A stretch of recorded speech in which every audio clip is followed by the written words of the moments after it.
तो देखिए, आप शीत युद्ध के बारे में मैंने आपको इंट्रो तो समझा ही दिया है। थोड़ा सा हम रिवाइज कर लेते हैं, बता देता हूँ आपको। जैसे कि मैंने बताया था, जो जर्मन था दो भागों में डिवाइड हो गया था 1961 में, जिसे बर्लिन की दीवार कहा गया। बर्लिन की दीवार,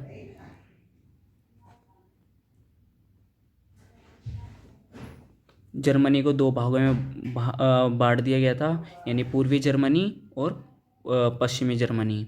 पश्चिमी जर्मनी की तरफ जो था पूरा नेतृत्व पूंजीवाद विचारधारा ने किया, और जो पूर्वी जर्मनी था उसका जो पूरा नेतृत्व था वो साम्यवाद ने किया था।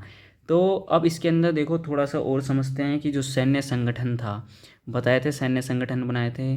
तो देखो, इसके अंदर जो समझने वाली बात है कि जो इन्होंने इन देशों के अंदर अपने संबंध बनाए थे छोटे छोटे देशों में, जिनका मेन रोल था भाई कैसे भी करके उन देशों के अंदर जाकर हम जो इनके दुश्मन देश थे उनकी जासूसी कर सकें। तो ये चीज़ हमने सारी चीज़ समझ ली है कि सैन्य संगठन बनाए थे अमेरिका ने, जिसमें नाटो सीटो सेंटो आते हैं। ठीक है, जो रूस का था वो था वार्सा पैक्ट था, जो युद्ध के साथ ही ख़त्म हो जाता है 1991 में। तो इसके अंदर कुछ वर्ड भी हमने समझे हैं, कुछ हार्ड जो कुछ डिफ़िकल्ट वर्ड हैं, जिसमें देतांत, अपरोध और पृथकतावाद, दूरी, तो तटस्थ था, ये कुछ वर्ड हैं। अब इसके अंदर जो हम समझेंगे कि ये जो युद्ध था, ये युद्ध से क्या समस्याएं पैदा हुई हैं, तो आप ध्यान रखना। जब ये शीत युद्ध हुआ तो इससे हथियारों की तो होड़ हुई, साथ में हथियारों पर नियंत्रण की भी स्थिति पैदा हुई थी। मतलब देखो, होड़ भी हो रही थी हथियारों की,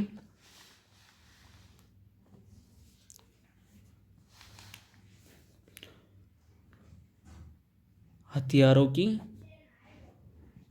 होड़, और उन पर नियंत्रण की भी स्थिति पैदा हो रही थी। देखो, हथियारों की होड़ क्यों हो रही थी? अब जैसे देखो, आप समझ सकते हो, जब भाई दोनों देश आपस में लड़ेंगे तो भाई दोनों देशों ने अपने हथियारों में बढ़ोतरी करनी शुरू कर दी कि भाई कैसे भी करके मेरे पास हथियार ज़्यादा हों तो उस दुश्मन देश को आसानी से हराया जा सके। तो दोनों ने अपनी अर्थव्यवस्था का ज़्यादा से ज़्यादा हिस्सा इस हथियारों में लगा दिया।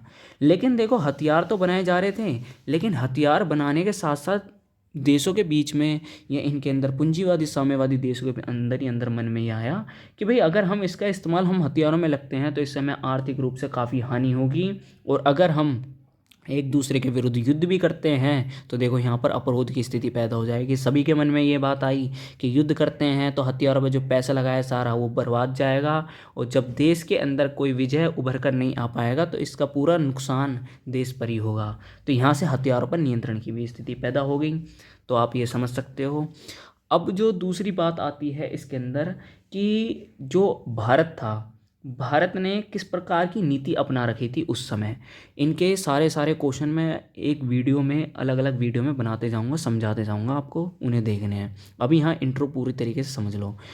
तो दूसरी चीज़ जो भारत की थी, तो समझना, इसको सीधा कर लेता हूँ।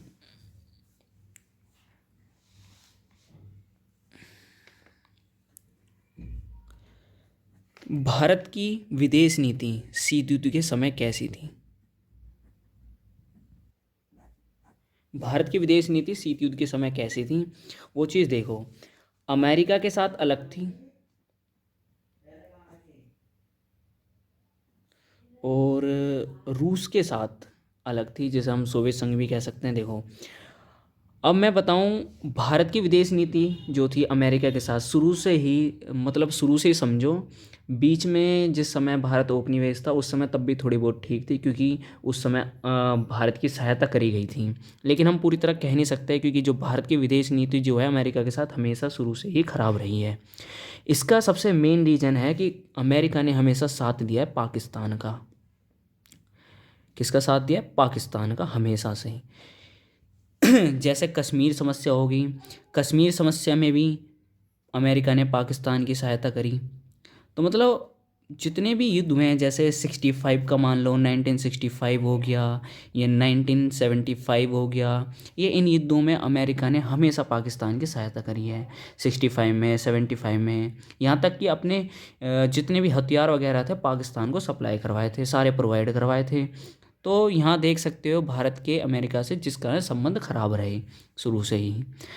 दूसरी चीज़, इन संबंधों को सुधारने के लिए भी काफ़ी सारे प्रयास किए गए। राजीव गांधी गए थे अमेरिका, तो कुछ थोड़ा बहुत संबंधों में सुधार हुआ था, लेकिन आगे चलकर धीरे धीरे नरसिम्हा राव थे, उन्होंने भी थोड़े प्रयास करे, तो संबंध तो थोड़े बहुत सुधरे लेकिन जैसे सुधरने चाहिए थे वैसे नहीं सुधरे थे। तो फिर भी देखो, एक चीज़ इसमें ध्यान रखना कि भारत और पाकिस्तान के किस तरीके से संबंध खराब रहे हैं। देखिए 1965 और 1975 ये तो आपको समझ आ गए। मैं इसमें एक चीज़ और बता देता हूँ। 1957, 1965, 1975 और 1999। देखो 1957 में कश्मीर पर हमला होता है, 1957 में कश्मीर पर हमला, 1965 में भाई पाकिस्तान पूरी तरह भारत पर हमला कर देता है, जिसमें पाकिस्तान की हार होती है। और इसके बाद ताशकंद समझौता आता है। ताशकंद समझौते में एग्ज़ाम में पूछ लेते हैं, उसको हम आगे पढ़ेंगे अगले चैप्टरों में। तो ताशकंद समझौता जो था 1965 में 1966 में हुआ था। 65 में युद्ध हुआ था जिसके अंदर पाकिस्तान की हार हुई। ताशकंद समझौते में ये बात की गई थी कि भाई दोनों देश अपने आंतरिक मामलों में हस्तक्षेप नहीं करेंगे, यानी एक दूसरे के आंतरिक मामलों में हस्तक्षेप नहीं करेंगे, मतलब ये। दूसरी चीज़ 1975 में अब पता है कि भाई सॉरी 71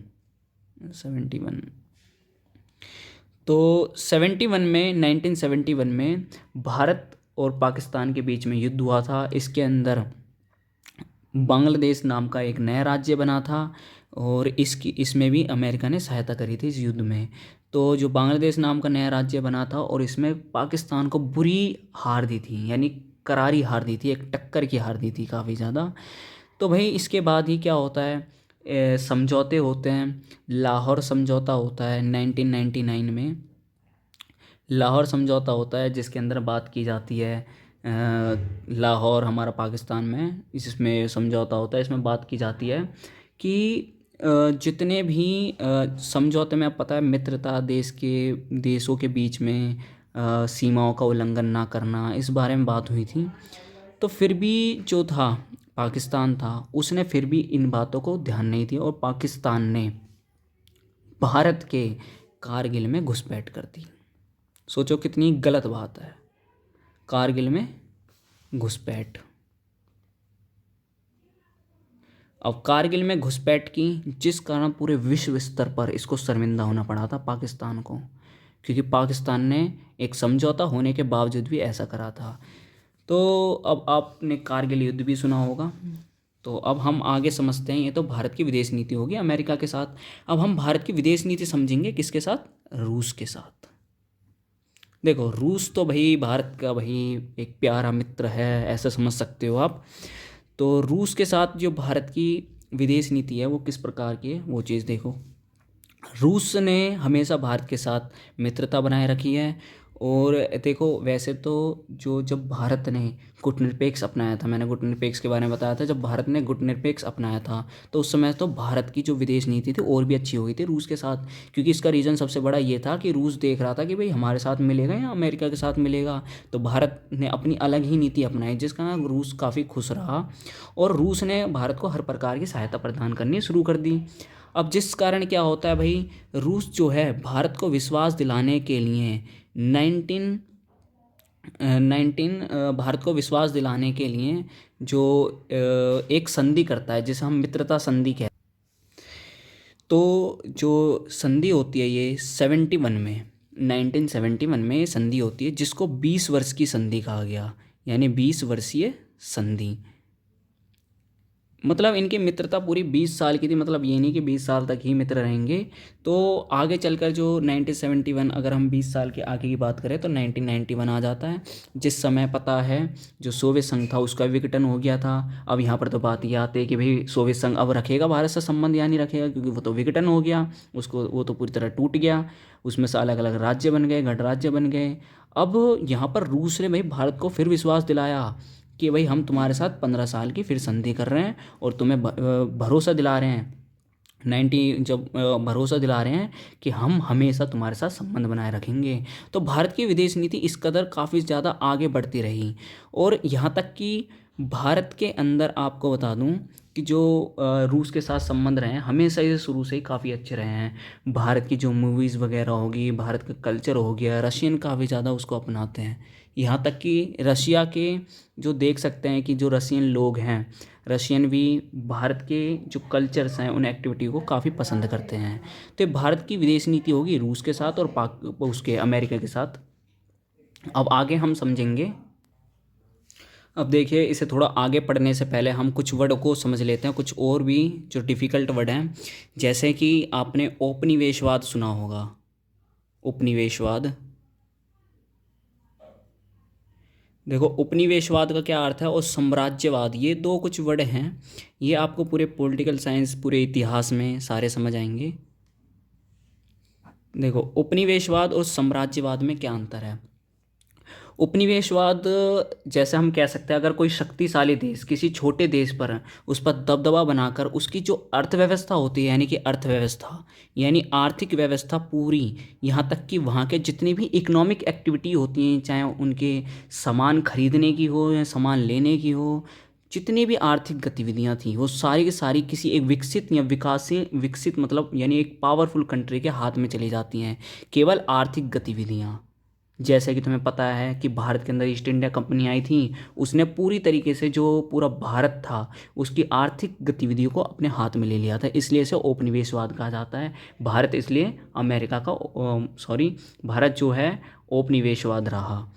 तो दूसरी चीज़ हम आगे पढ़ते हैं, साम्राज्यवाद। अब साम्राज्यवाद को देखो, समझो। साम्राज्यवाद जो था, इसका मतलब होता है, देखो साम्राज्य, इस वर्ड से याद रखना कि साम्राज्य का मतलब होता है यानी कोई शक्तिशाली देश अगर किसी छोटे देश पर जाकर वहाँ की पूरी राजनीतिक व्यवस्था, मतलब राजनीतिक व्यवस्था को अपने हाथ में ले ले, उसे साम्राज्यवाद कहते हैं। जैसे कि भाई जो अंग्रेज़ थे, जो जितने भी भारत के अंदर आए, उन्होंने भारत की जितनी भी शासन प्रणाली थी, शासन को अपने हाथ में ले लिया, तो इसीलिए इसको साम्राज्यवाद कहा गया। तो आप इस दो वर्डों को ध्यान रखना है, काफ़ी आते हैं इसके अंदर।